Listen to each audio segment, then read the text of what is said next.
We're good. I'm just going to pin that. So we're going to have some fun today, and I'm going to do my best to help anybody who comes in who is doing some strategies for their business. It's the bottom line. It can be YouTube. It can be whatever type of business. It could be an Etsy business online, whatever the case may be. I think what's important for everyone to know today is, what advice gets repeated over and over versus something that's actually functional and supportive. Let me see if I can add music here. This would be interesting. I'm looking at music. There's all kinds of interesting music. One's got to wonder. I'll do some lo-fi. Maybe that'll work.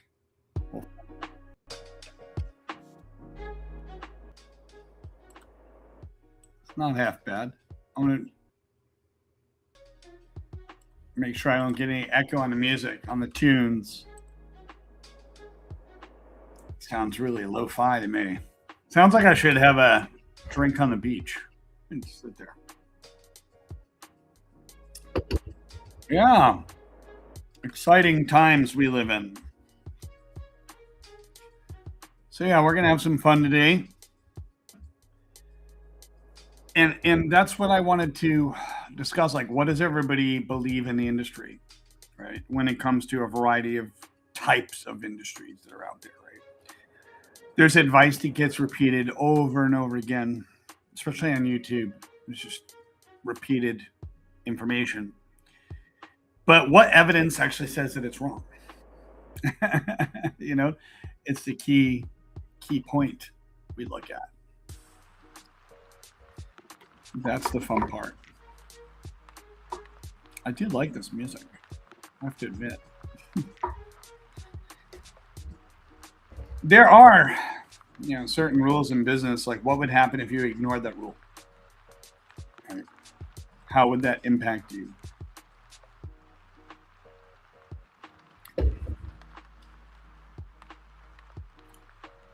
When you're trying to solve a problem of some sort, you have to get very granular, very specific about it. And you have to look at the attempts that you've already made. And I think defining what you want as an achievement, as a result, is going to be huge. When you're delivering results, what kind of results do you want to understand or know? Like, what kind of results defines the success in your mind? So when you are doing competitive intelligence, you do want to ask yourself these questions. When you are solving a problem, is it a product? Is it a service? What is it? What have you done so far? What have you done for me lately? It's a bad 80s song. That's kind of fun.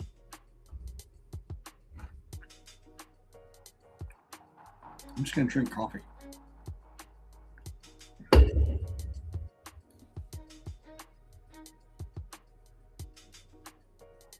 You also have to consider, when it comes to your business, what constraints you have. Money is not always the constraint.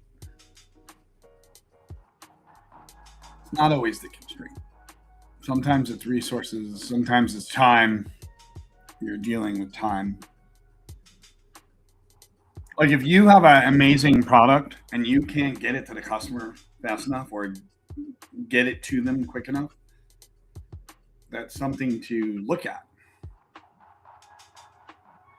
What a beautiful problem to have is when everybody wants your product, or everybody wants your service, your product, and you're backed up.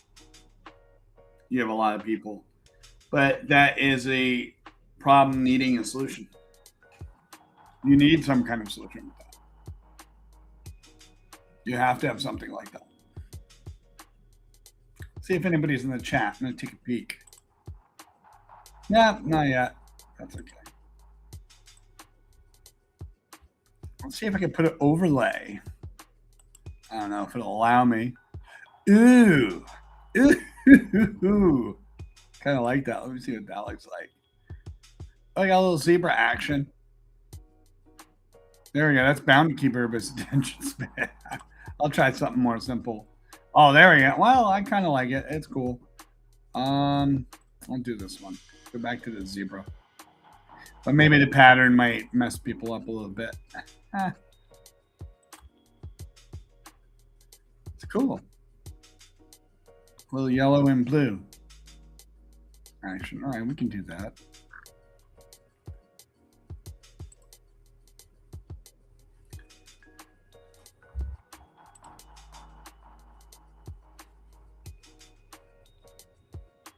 So when you do have a problem that is everybody wants your product, everybody wants your service, when you do have that problem,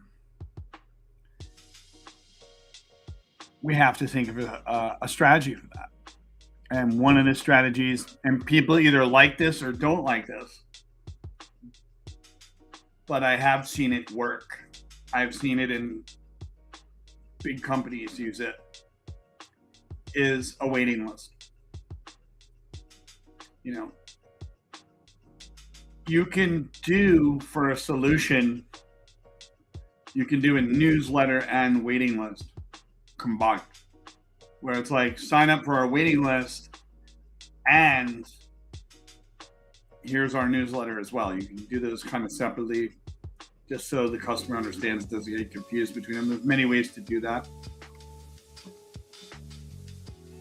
Now, the power of that is it creates anticipation. It creates an uptick, you know? And if it's the kind of product where you're building it and making it by hand, then that becomes a constraint. It's not just the resource, it's the time, energy, and effort that actually goes into it.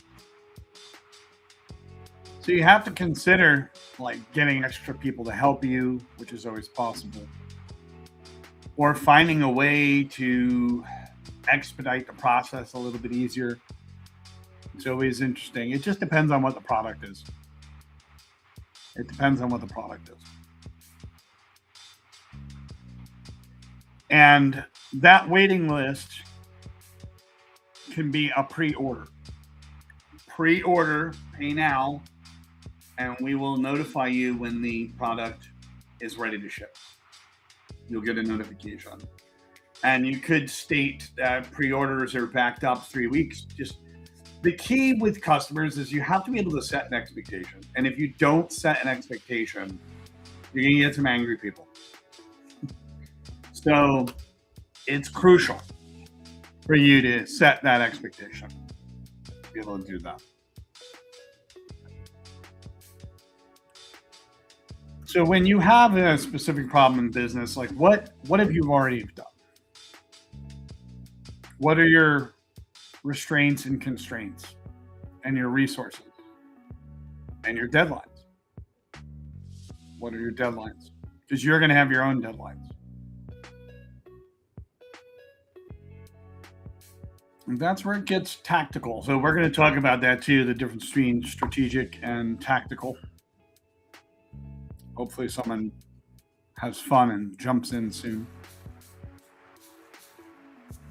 You can think of strategic as the long game, the long term, but tactical primarily is the day-to-day small fights, the small wins, the small efforts that you put out. The tactics that are smaller that serve the overall arching giant long game of strategy. A strategy for the business overall.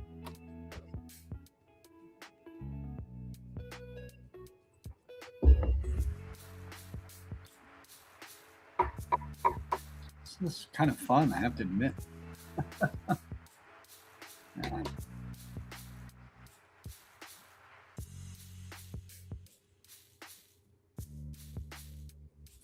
Now, when you are making that kind of decision, when you're making a business decision, you want to figure out, okay, what is going to be the scope here? Is this going to be strategic, meaning that the choice we make is going to impact the long game of the company? Or is this going to be tactical, where it's right now small, but impacting the long game? Strategic decisions are going to be huge because they're going to impact the organization in a far bigger way. They're major moves, if you will, it's like big moves, big decisions, moving the entire company from point A to point B, stuff like that. And then you have the tactics. How does the tactic, and because there's a lot of people say, "Oh, I'll just go on TikTok." I'm like, okay, that's great, but how does that tactic serve the longevity for the entire organization? Well, I have a TikTok presence. Okay, well, what are we doing? Let's be concrete.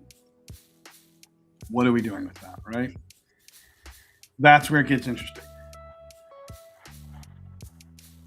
When you are deciding the difference between strategic, big, long game and tactical or daily operational, there's a difference.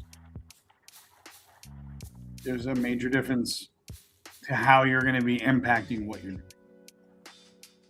And daily operational is just as important.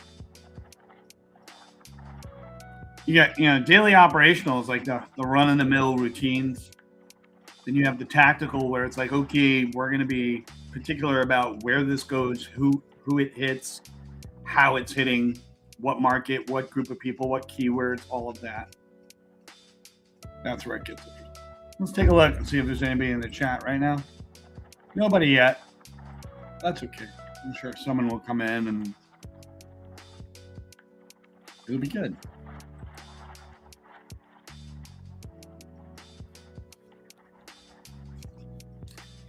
It'll be good.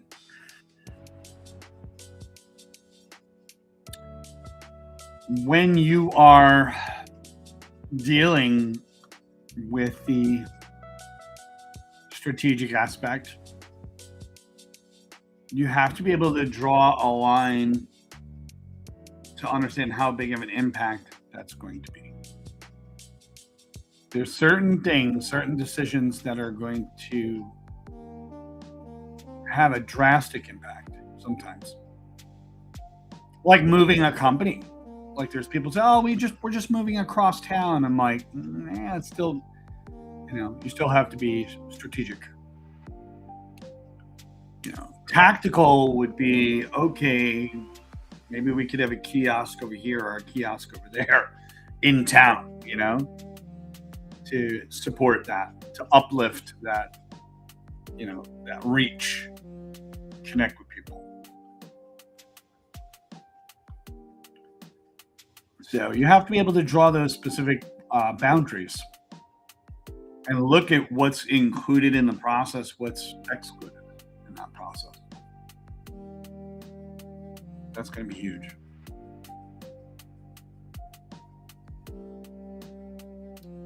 Because you're going to get mixed information. Nowadays, we're dealing with a lot of info. We're swimming in information. And the hardest part is being able to discern the quality of what we're looking at. The people have learned to become fishing for quality. Right? You get it. Looks like we're gonna have a beautiful day today too. Weather in the Northeast. Now, when you do get information that's going to support your business, you do have to consider, have you cross-referenced that information? Have you verified that information against the actual facts of the business? That's important. That's evaluating. I would say that is super important. Because if you have a bias of, say, I'm going to do this just because someone else says, that can get you into trouble. And I think what tends to happen, it's not about like do as Mario says. It's more about let's talk it out and figure out a good direction for where you want to go and what you want to do. Because if you have a bias, which is very easy to get biased nowadays, it can impact. It can impact how you do business, impact the entire game of what you're doing. I don't know. Let's see if there's anybody in the chat. Nope. Nobody yet. It's all right. It's all good.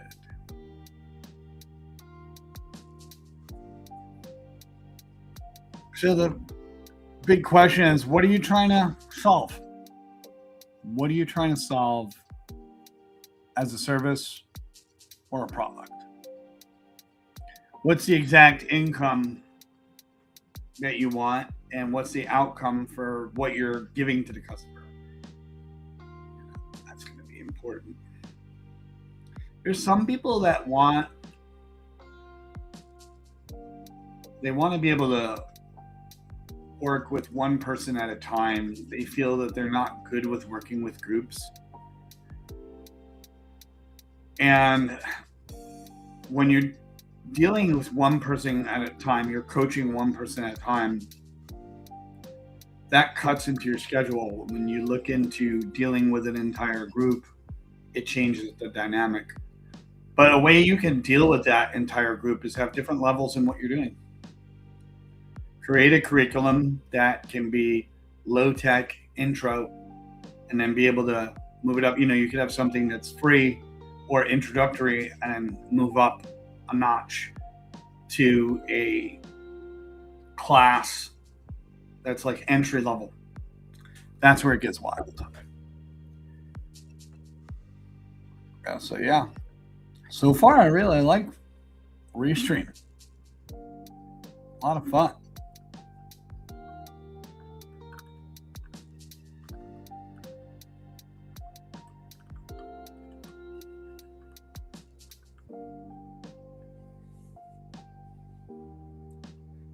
Remember, we have talked about the power of objectivity on this channel. I'm talking about being objective.